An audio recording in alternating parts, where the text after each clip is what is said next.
Bismillahirrahmanirrahim. Assalamu alaikum. I hope all of you are fine.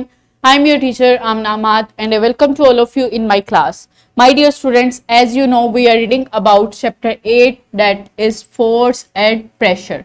आज जो हम lecture पढ़ने जा रहे हैं that is lecture 4 about effects of force in the presence of air pressure.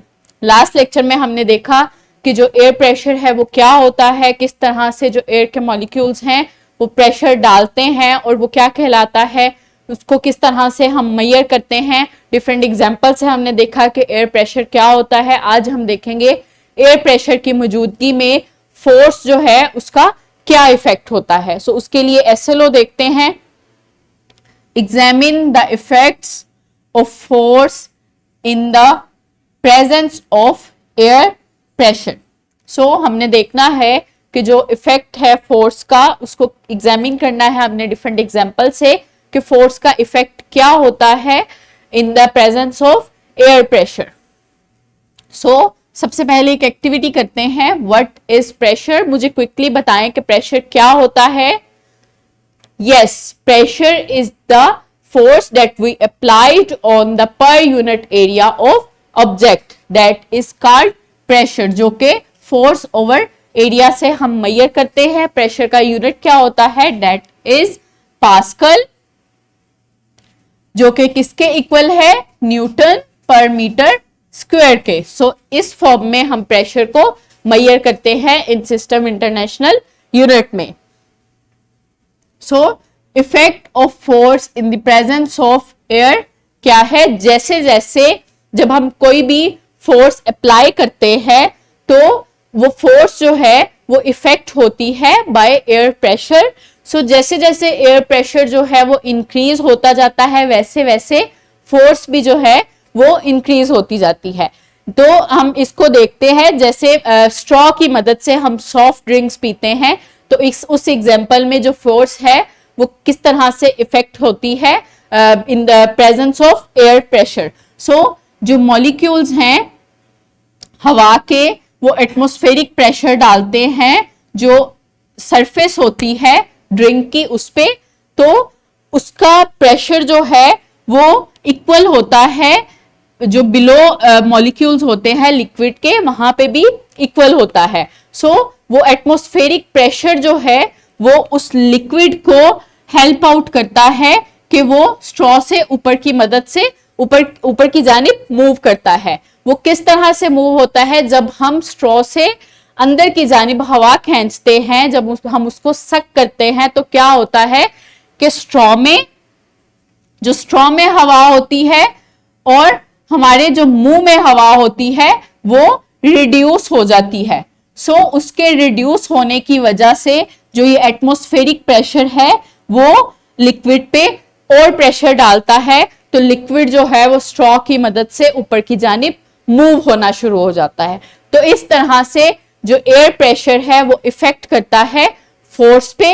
इस तरह से जब हम फोर्स हमने अंदर को जब हमने उसको सक किया स्ट्रॉ की मदद से तो हमने अंदर की जानिब जो है वो फोर्स अप्लाई की, अंदर की जानिब उसको खींचा तो एटमॉस्फेरिक प्रेशर जो है वो फोर्स अप्लाई करता है उस लिक्विड पे, तो वो लिक्विड जो है वो स्ट्रॉ की मदद से मूव करना शुरू हो जाता है.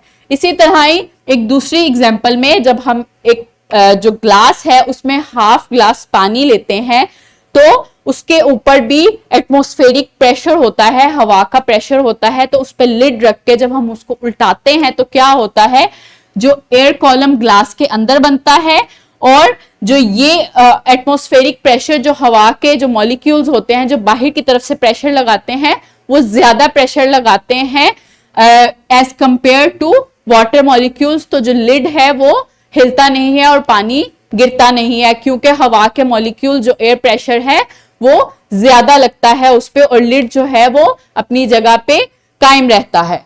So in the example of balloon, जब हम बैलून में हवा भरते हैं तो एयर प्रेशर जो है वो उसकी वॉल्स पे फोर्स लगाती है और वो एयर प्रेशर के फोर्स लगाने की वजह से जो बैलून जो है वो फूलना शुरू हो जाता है, ब्लोन हो जाता है बैलून और उसकी जो वॉल्स हैं वो फैलना शुरू हो जाती हैं. तो इस तरह से एयर प्रेशर जो है वो फोर्स अप्लाई करता है। सो रैप अप करते हैं लेक्चर को। If the number of air molecules above a surface increases, then there are more molecules to exert force on the surface, resulting in increased pressure.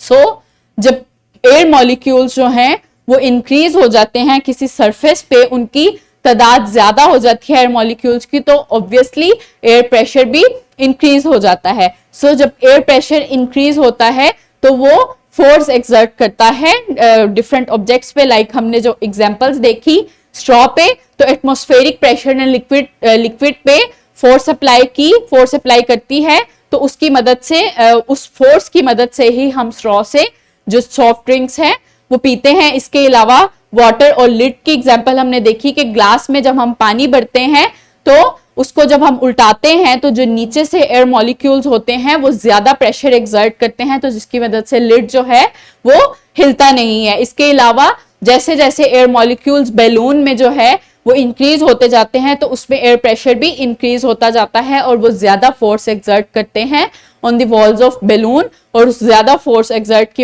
करने की वजह से बैलून जो है वो फूलता जाता है। So next is homework. If the force of wind acting on the surface of billboard with area of 100 square meters and is 40,000 Newton force, then what will be the pressure exerted by the wind on the billboard? So, यहाँ पे आपको area बताया गया है billboard का और उस पे जो फोर्स एक्सर्ट हो रही है वो बताई गई है। आपने ये देखना है कि इस पे कितना प्रेशर लग रहा है, आपने प्रेशर को निकालना है फोर्स और एरिया की मदद से कि प्रेशर जो है कितना है उसको कैलकुलेट करें और उसका आंसर उसको नोटबुक पे अपनी नोट करें और अपने टीचर्स को दिखाएं कि आपने सही से उसको कैलकुलेट किया या नहीं। So I hope now are you able to explain about effect of force in the presence of air pressure. Thank you so much. Allah Hafiz.